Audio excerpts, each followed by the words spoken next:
Exercise 6.2 का fourth question है।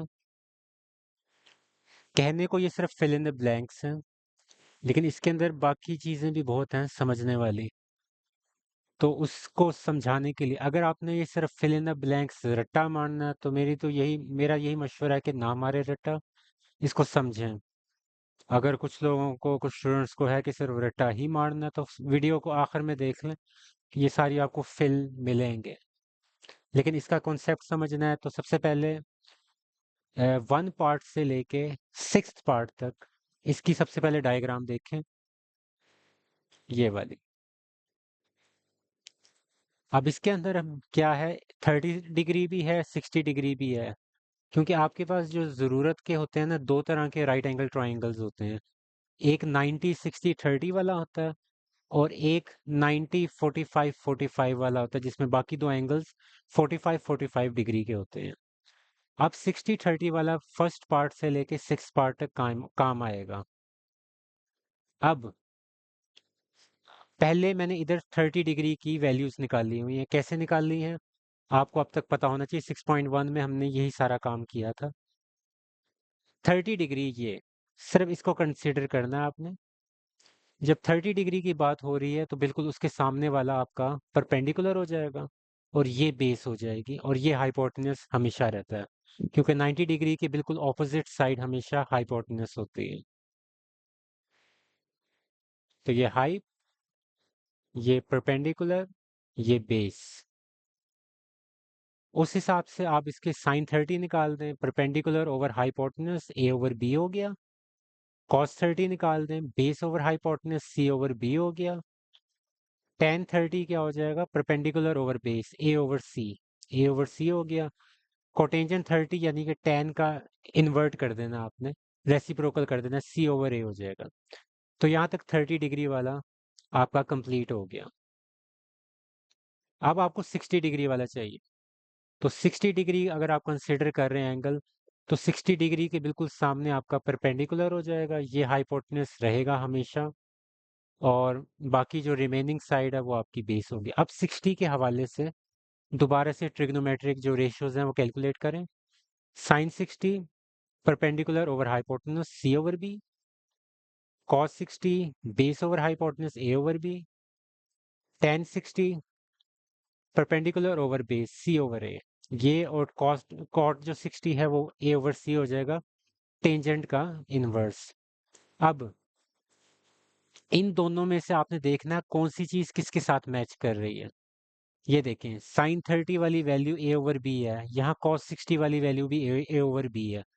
तो यहाँ से हम कुछ रिजल्ट्स डिड्यूस करेंगे, यानी कि साइन 30 की वैल्यू मैच कर रही है कॉस 60 के बराबर। फिर आगे चलते हैं। जो कॉस 30 है वो मैच कर रही है साइन 60 के साथ।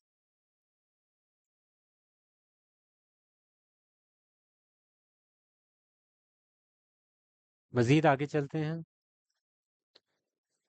टेन 30 ए ओवर सी, कॉट 60 ए ओवर सी, तो टेन 30 कॉट 60 ये बराबर हो गया।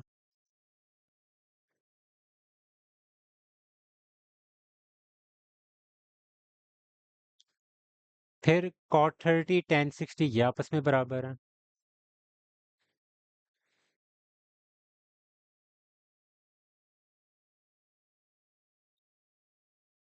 अब इस रिजल्ट के जरिए आपके जो क्वेश्चंस हैं वो हो जाएंगे। अब हम क्वेश्चंस पे चलते हैं, ये देखें। साइन 30 किसके बराबर है, ये देखें। साइन 30 कॉस 60 के बराबर है। तो यहाँ फिल कर सकते हैं, बल्कि रेड से ही कर देते हैं, कॉस 60। कॉस 30 किसके बराबर था,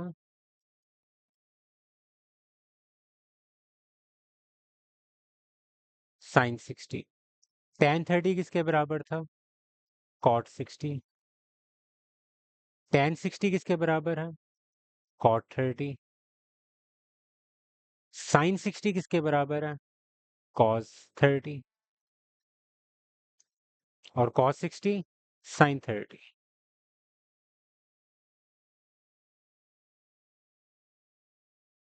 यानी कि ये तीन आपके मेन पार्ट्स थे और ये वाले लिटरली इनके इनवर्स थे,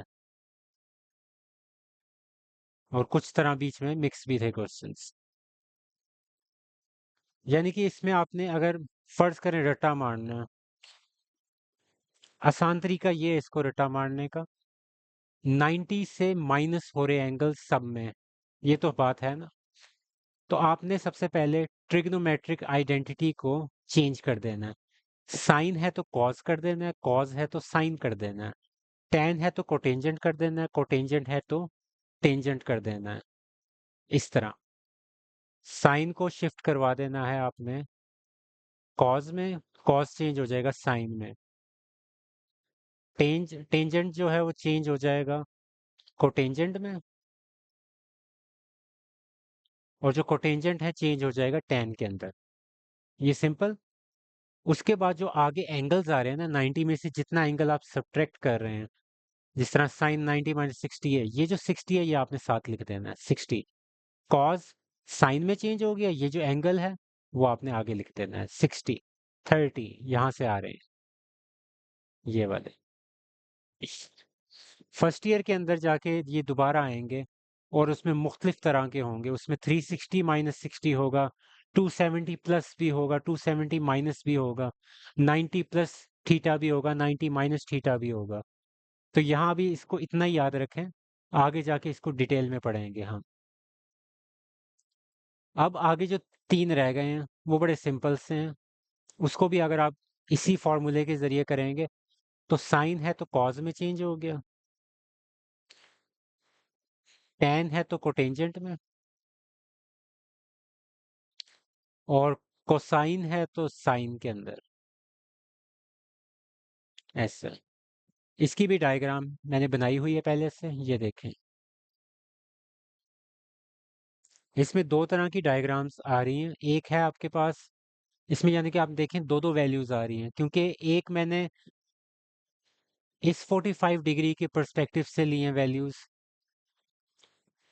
बल्कि यहाँ मैंने एक असल में एक ब्लेंडर किया है। अगर आप लोग यहाँ समझ सकते हैं उस ब्लेंडर को तो वो आप बताएं मुझे।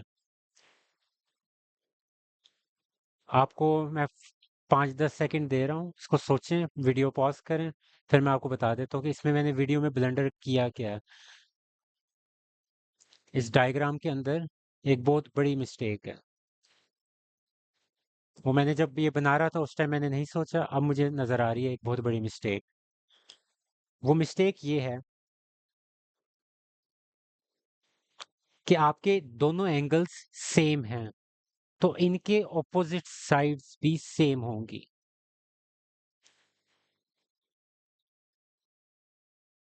यानी कि ये वाली, अगर मैं इसको ए कह रहा हूं तो ये भी ए ही होगी, क्योंकि हाइपोटेनस के ऊपर 90 डिग्री का है ना, तो वो है। बाकी के 45 डिग्री और 45 डिग्री सेम साइड, अगर आपकी सेम एंगल्स होते हैं तो उसकी ऑपोजिट साइड्स भी सेम होती हैं, उसमें मैं ए भी नहीं लगा सकता। तो इस वजह से यहाँ इशू आ रहा। तो यहाँ बेसिकली इस तरह हो जाएगा, यहाँ भी ये हो जाएगा, और यहाँ आपके पास ए ओवर ए हो जाएगा जो कि 1 हो जाएगा, क्योंकि base over perpendicular over base हो जाएगा, परपेंडिकुलर ओवर बेस इस तरह हो जाएगा।